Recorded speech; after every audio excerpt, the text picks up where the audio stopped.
everyone, my name is Amar and I'm ready to be your next NCPA president. So first I want to give you guys a little background about myself and why I'm so involved and so interested and passionate about community pharmacy. So my family's owned a community pharmacy before I was born, so for as long as I can remember I've been involved in the community pharmacy field. And ever since middle school I've been going and volunteering or shadowing my dad or any other pharmacist that's there, and even working as a clerk and trying to do like just some tech work if I can. And now as an intern pharmacist, I went in over the last break and worked the entire break, and I just got a lot of experience and a lot of passion, and I figured out why I really want to do community pharmacy. So in middle school, when I first started going, I would see just patients that saw me as a child. They were there since I was the same patients for 20 years. They saw me when I was a baby. And then I go in 20 years later and they say, who is this person? And my dad says, you know, it's me. It's his son. For 20 years later, and they're like, we don't recognize you, but this is it's the same patients that I've been seeing for before I could even remember, and they remember me and they still care about me so much. And so seeing patients like that and really giving care to those patients and making sure that their health is good is what really drives me and what really makes me passionate about community pharmacy. And that's why I'm really interested in running for NCPA president and doing community pharmacy for the rest of my life, specifically independent pharmacy. So a couple qualities that I can give about myself that make me qualified is that I'm very business-minded when it comes to this, because I've been seeing this and seeing the ropes of an independent pharmacy for so long. So I'm very business-minded and I'm really organized and prioritized in terms of what I need to get done. So in any leadership position that I've held, I've ended up doing whatever it took to make that thing successful. So a couple examples I can give you. Starting now, currently in pharmacy school, I'm a co-chair of the Mental Health Awareness Committee and a project manager for the Drug Awareness Committee. And in undergrad, I was actually a student advisor, and no one here was my student, but I had a lot of students that are currently in NCPA, and they currently made it to pharmacy school. And so as freshmen, when I came in, I had no idea what I was doing.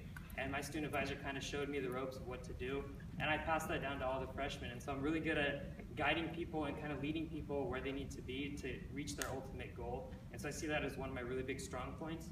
And even before that, in high school, I was president of 2 different committees. One was a statewide committee, or one was a statewide organization, and one was just a club in high school.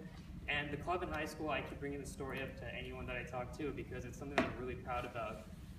So there was a show that we have every year. It was called like our culture show that we have. We have random high schools that come in and they just present. All right, they do acts or they do a dance or whatever, just to like get people to come out and support. And so what I did is I decided to take that event and turn it into like a fundraising event. And so I pretty much organized the entire thing because my board wasn't too, they didn't really want to do that idea, but I decided to take it upon myself and really come out with that idea and turn it into a fundraising event. And so I planned everything and kind of designated whatever I could of the jobs that I couldn't get done myself, and I just kept going with it. And it ended up being a really successful event that raised over 200 to 250 people.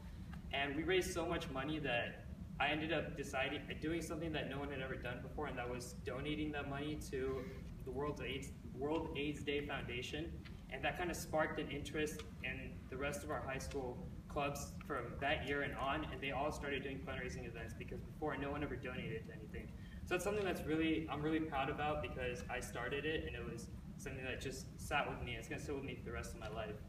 So those are just some qualifications that I do have, but the most important thing is what I can do for NCPA as an organization, as for you guys as members.